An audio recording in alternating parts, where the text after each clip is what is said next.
It is often said by the left wing that it is sufficient to fight communism in Europe and Asia, but that communism is not a domestic American issue. But the record, my good friends, is that the damage has been done by cleverly calculated subversion at home and not from abroad. Товарищ красноармейцы и краснофлотцы, командиры и политработники. I am compelled by the facts to say to you that Mr. Edward R. Murrow, Партизаны и партизанки, на вас смотрит весь мир, как на силу способную уничтожить разбойничьи орды немецких захватчиков. as far back as 20 years ago, was engaged in propaganda for communist causes.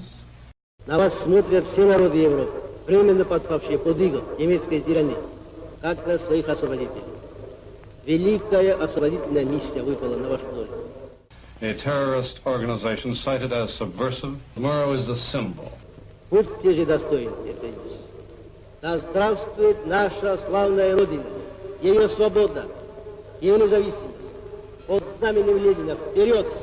The leader and the cleverest of the jackal pack, which is always found at the throat of anyone who dares to expose individual communists and traitors.